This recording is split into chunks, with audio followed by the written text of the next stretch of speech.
is one of CRS-18's primary payloads. When installed, the adapter will provide a connecting point for spacecraft designed to carry astronauts for NASA's Commercial Crew program, as well as non-NASA missions.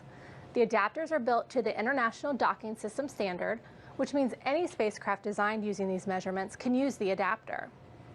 The Biofabrication Facility, or BFF, is designed to print organ-like tissues in microgravity. Printing the complex structures found inside human organs has proven difficult to accomplish in Earth's gravity environment. BFF is an early step in a long-term plan to eventually manufacture whole human organs in space. Another exciting payload is the BioRock investigation. With BioRock, we hope to gain insights into how microbes grow in space and how we might use them in human exploration and settlement of space, from mining to turning rocks into soil on the Moon and Mars. We are now about 8 minutes from launch. Let's head back over to the Mission Director Center to get an update from NASA's Daryl Nail. All right, Jennifer, that's right. We're here at Hangar AE at the Cape Canaveral Air Force Station, where things are looking good weather-wise. They weren't earlier today. In fact, as you know, we had rain throughout the area that rolled over the spaceport here, but the rain has stopped. You see a patch of blue sky in the previous angle, and right there you see a whole bunch of blue sky. So the weather has been improving as we've gone along today, going from 70% no-go to a 50-50 shot of going. And if you just look at the conditions from some of these cameras, you can clearly see some sunlight shining there on the rocket. We know overhead it's looking good, but weather officers are concerned with a 10-mile radius around the launch pad, as well as 20 miles out from the pad. This would be downrange where the rocket's going. You can see here on our weather radar where Space Launch Complex 40 is in regards to this map, and we've had good signs from this right here. You see the weather, the blue, the green, kind of dissipating as it goes along, and that's showing the rain. That's good news because they lifted that disturbed weather rule earlier today, and you can certainly see why. But as far as the thick clouds, that is something they are still keeping an eye on. Now, we just heard that they are chilling the engines now as you get a beautiful panorama shot of landing zone 1, where the booster will be coming back to land. And we want to talk a little bit about the rocket and the spacecraft on this particular mission. Right there is the first time the booster came back, the one that's on the pad today, and a beautiful landing. Stuck it right there in the center. That particular booster flew on CRS-17, came back down to land right here in Cape Canaveral against a backdrop of a beautiful ocean here at the Atlantic, and it's just a serene scene all around the pad there as it rocket engines fired to bring it down to a very beautiful landing. And then there's the spacecraft at the top of the rocket, which is also familiar to launch. And there you can see a live look as oxygen, liquid oxygen, is venting off from the sides. A close-up look at the side shows you just how it's been into space. The two ISS badges that you see under the letter P in SpaceX, those mark the two previous missions that this Dragon has flown on, CRS-13 and CRS-6. No stranger to the International Space Station, both greatly successful missions. And now it is back for a third mission, which marks a record for SpaceX. And then on the right, just underneath the X, you can see the word Apollo 50th. And that was a nice badge that SpaceX put on there to help us commemorate Apollo's 50th anniversary for Apollo 11, which we just wrapped up a week of anniversary events for Apollo 11, the return of Neil Armstrong, Buzz Aldrin, and Michael Collins from space on that historic mission to the moon. In fact, yesterday would mark 50 years to the day that they returned and a splashdown out there in the Pacific Ocean. Now, as you look at the rocket, you'll note that top to bottom, you see water vapor streaming off the side. And then up near the black portion of the rocket, you see it venting some of that liquid oxygen. And that's just to allow that pressure relief to go there. But that rocket there is so cold, and the air around it is so humid. That's what creates that water vapor that you see coming off the Falcon 9 rocket. We're hearing from the launch director. He's talking to his crew, and so far everything's looking good. We've proceeded pretty good for this count. No major issues were worked during the count, and we're sitting at 4 minutes now and counting until launch, and weather is go, and that's a good thing. As we look at the rocket there, you can clearly see we've got a beautiful blue sky above. Yesterday we had some issues. If you followed the launch yesterday, we had 70% no-go. We got right up to 30 seconds, and they called it off because the weather constraints wouldn't allow it to go. And but wouldn't you know it, 12 minutes later, the range went green, the weather went green. So it was similar to today in that we had weather that was looking a little dicey in the early going, but then just steadily improved. All right, we're 3 minutes and 21 seconds now, and so things are starting to ramp up here in terms of the count. They're getting ready to check the thrust vector control. They're also sending up some weather balloons to make sure that the upper levels of the atmosphere are still good to go. Because you can see in this shot, you see the clouds off to the right. They're still worried about thick clouds, and so they've got weather balloons going up to check that. And we're just now hearing they closed out the LOX fueling with liquid oxygen. We've cleared our 2 constraints we were tracking earlier today. Let's listen in. Acceptable for flight. Evaluation of Dragon paint on the trunk section indicates no concerns. Again, now T-minus 2 minutes, 30 seconds, and counting. So good sign there from the launch director.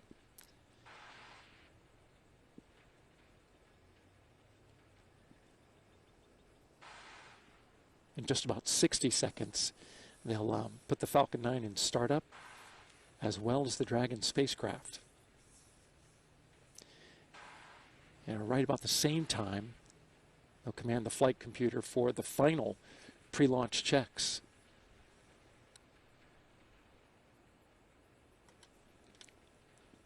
Stage 2 LOX load is closed out.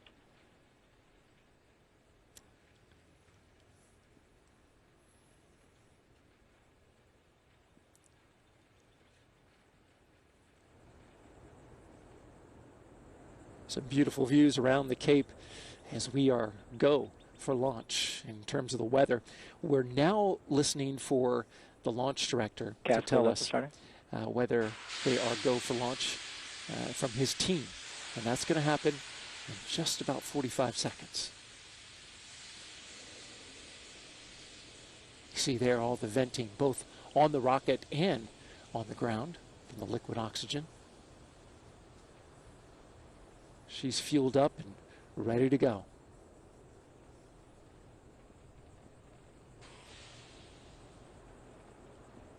Falcon 9's in startup. Dragon is in startup. All right, now we're listening for that go for launch.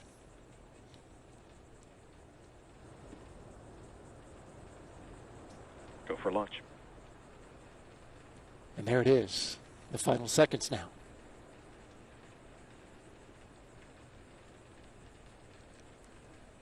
At about 18 seconds, they're going to flood the pad with water. Minus 30 seconds. And that's a sound suppression.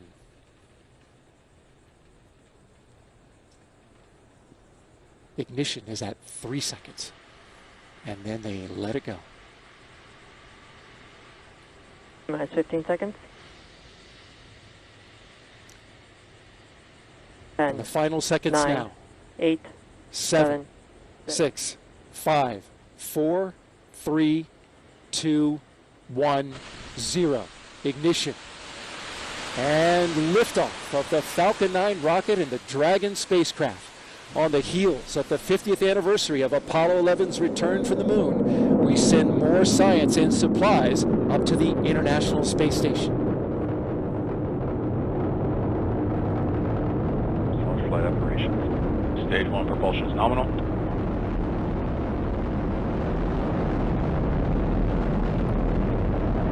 Vehicle is pitching downrange. Looking beautiful so far. great shot from the rocket.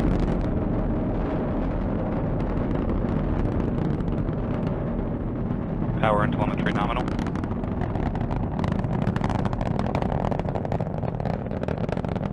We're approaching max Q, maximum pressure on the rocket.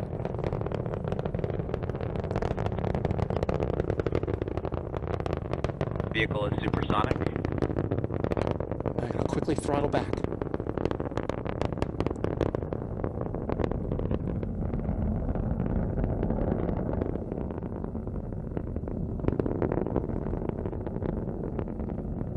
Vehicle is experiencing maximum aerodynamic pressure. MVAC engine chill. So they begin chilling the engine on the second stage to get it ready to go.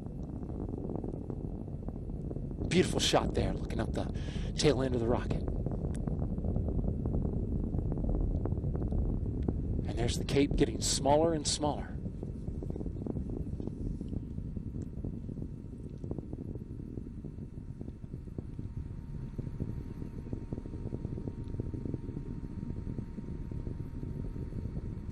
Approaching main engine cutoff. And you'll see separation just a little bit right after the engine's cut off.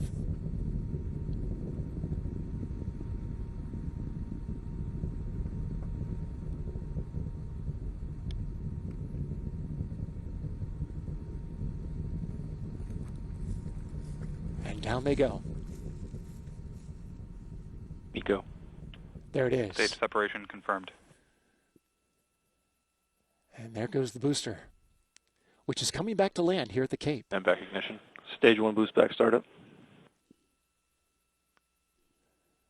And there it is. Great shot of that booster coming off as it performs the boost back burn.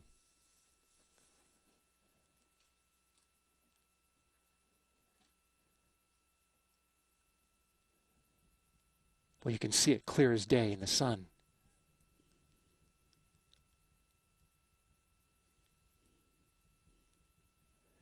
That's the first of 3 burns as that booster gets ready to come back down.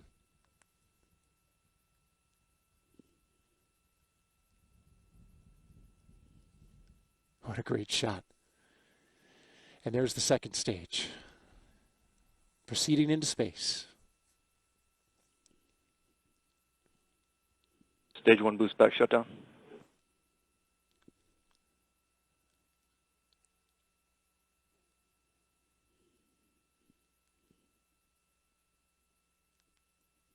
Both vehicles are following nominal trajectories. See the grid fins being deployed? That's to help steer the booster back down to Earth. Acquisition of signal Bermuda.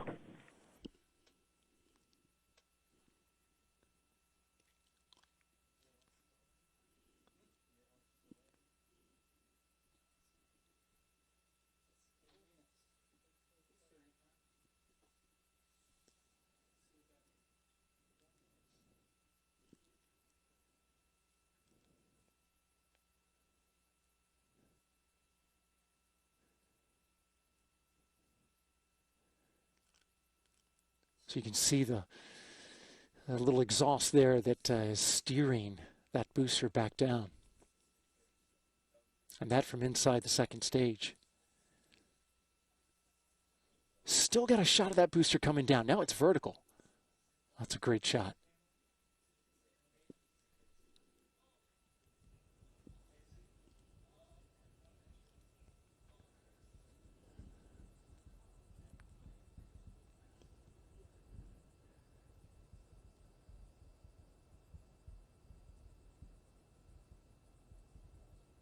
And it is falling fast.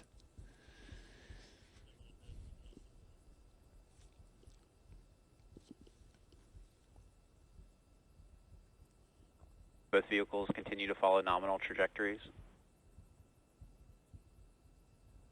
So SpaceX confirming that everything's looking good for both the booster that's falling back as well as the second stage, the spacecraft that are getting ready to enter orbit.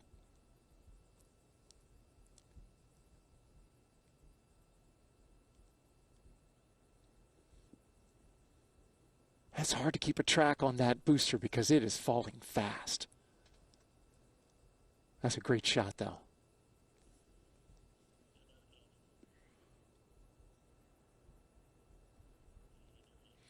All right. Well, we're going to toss it over to SpaceX and let them take it from here for the landing of the first stage as well as the rest of the mission. Go ahead. Thank you, Daryl. In order to make its way back to our landing zone, the first stage is going to execute a series of 3 burns. The first is a boost back burn, which you've seen earlier, which is meant to slow the rocket down and orient it for re-entry. Shortly after this first burn, as you saw the grid fins deployed, those are the fins located near the top of the first stage, and they're deployed to help guide the rocket during descent. Following the boost back burn, Falcon 9 executes an entry burn, which is coming up shortly. It's to slow itself down before hitting the dense part of the atmosphere. Now last is the landing burn, which happens just before touchdown, providing the booster a soft descent to land. And our 4 landing legs also deploy at this time. You just heard the call out for the stage 1 entry burn. That'll go for about 10 to 15 seconds.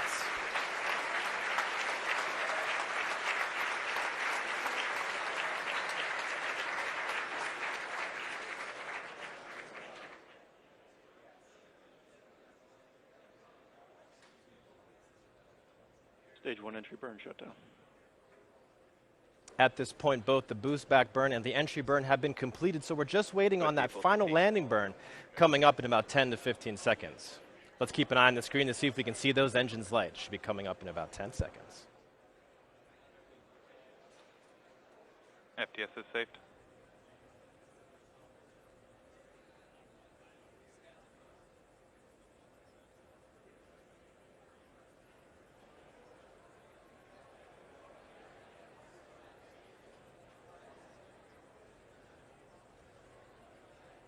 Stage 1 entry transonic.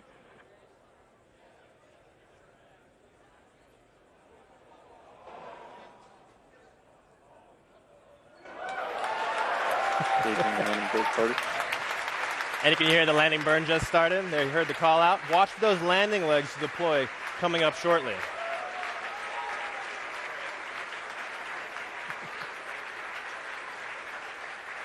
Stage 2 has entered terminal guidance.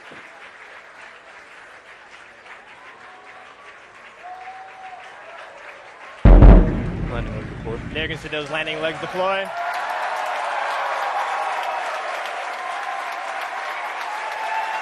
And touchdown of the Falcon 9 at our landing zone 1 in Cape Canaveral. You can hear me. Congratulations everyone here at SpaceX for another successful landing. This secondary mission is an important part of our commitment to vehicle reusability, and this marks the 44th successful first stage recovery. That's an amazing shot. Now back to our primary mission, continuing with our second stage on its way to desired orbit. The MVAC-D, or Merlin vacuum engine that you should see on screen shortly, is preparing to power down as expected. And the second engine cutoff is coming up shortly. Let's listen in for that. At this point, there was a call out for a good orbit. Up next is deployment of Dragon from that second stage. Now when Dragon separates from the second stage, we will get the first glimpse inside its trunk.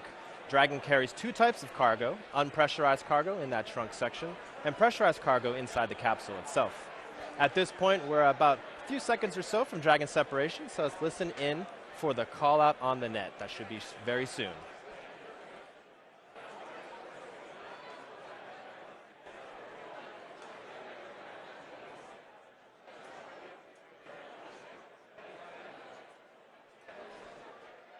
Dragon separation confirmed. Acquisition of signals, Newfoundland. This is Dragon 2C on countdown 1. Dragon There it is. We've confirmed successful deployment of the Dragon spacecraft. With Dragon deployed, the next major milestone will be deployment of the solar arrays as Dragon makes its way to the International Space Station. That's coming up in just about 2 minutes. Now let's pass it off to Leah Cheshire for a coverage of the solar array deploy.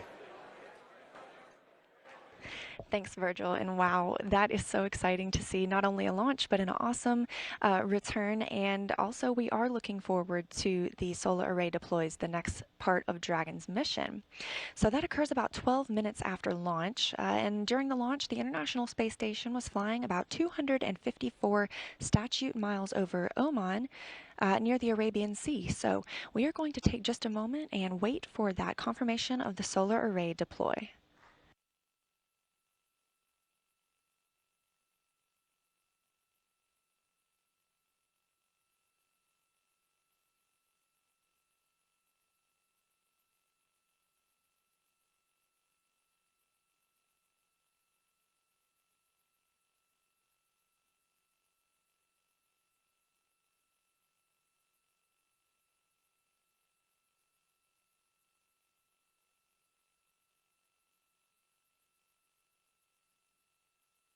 This is Dragon CC on countdown 1. Dragon's propulsion system has successfully primed, and all thrusters report ready for firing.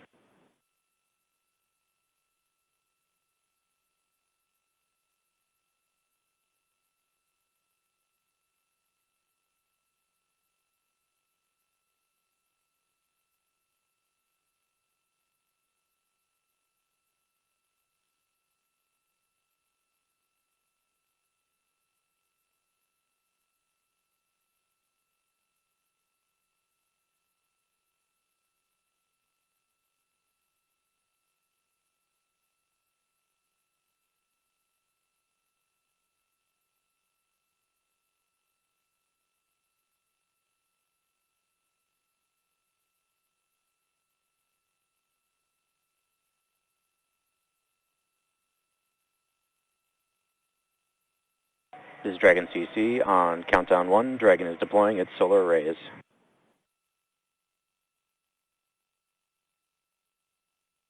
A great shot there of Dragon beginning its solar array deploy.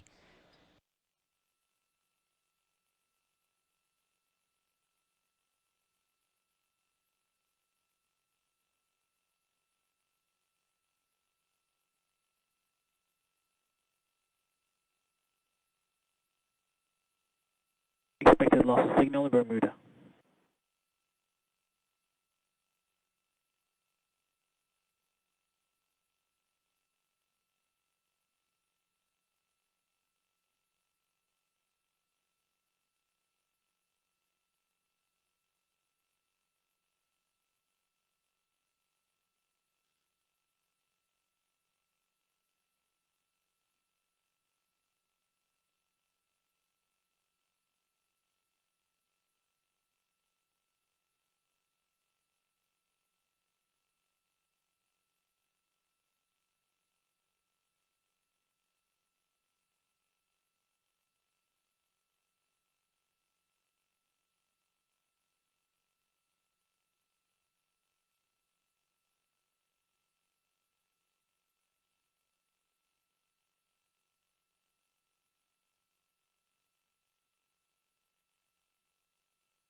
And obviously we've got a great view of those solar arrays, and just got the confirmation of successful deployment. So sounds like they are providing power to the Dragon over its 2-day journey to the International Space Station. Dragon will begin firing its thrusters to bring it up to the same level as the space station, which is traveling 17,500 miles an hour. And when it arrives on July 27th, it will be the 5th visiting vehicle on the space station. When it arrives, it has a few checkpoints that it'll meet. So first, it'll come upon the approach ellipsoid. That's an invisible line about 1 kilometer around the station, and that's when the joint operations begin between Mission Control and SpaceX. It'll then move on to a 250-meter hold point where a series of checks will be done on the Dragon, and then cross the 200-meter keep-out sphere. That's another invisible line around the space station. It'll move up to a 30-meter hold point. That's the final hold point for Dragon, and the crews will continue to do some checks on the vehicle to make sure it's ready for capture. It'll be about 10 to 12 meters away when Nick Hague takes the control of the Canadarm2, backed up by Christina Cook, reaches out and grapples the spacecraft. As we mentioned, he will turn those controls over to robotics controllers on the ground who will use the Canadarm2 to maneuver Dragon into a berthing position up at the Harmony module on the International Space Station.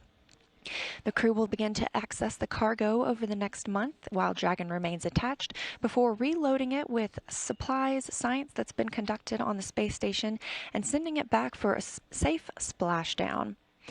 But first, we're just looking forward to Dragon arrival, so after that successful solar array deploy, and now you know what's coming up next, you can join us for the live coverage on Saturday morning at 7:30 a.m. Central Time.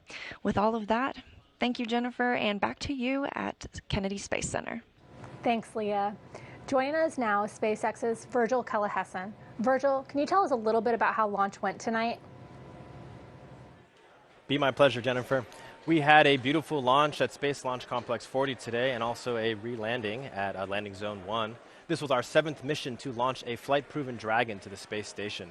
I can confirm Dragon is in good orbit as we saw. The solar array is deployed on time and the GNC bay door opening should be underway shortly. Dragon is on its way to the International Space Station on track for capture on Saturday morning at approximately 10 a.m. Eastern Daylight Time. After berthing, the astronauts aboard the ISS will unload those 5,500 pounds of crew supplies and payloads. Then Dragon will return to Earth after approximately 1 month stay at the orbiting laboratory. All around, it's been a successful mission so far. And with that, I want to thank you, NASA, the Air Force, the FAA, and all of our customers for their support and hard work to ensure today's launch was a success. Back to you, Jennifer. Thanks, Virgil. Along with all the supplies and equipment for the astronauts aboard the space station, there's also a tremendous amount of science on this mission. Here's a look at those investigations.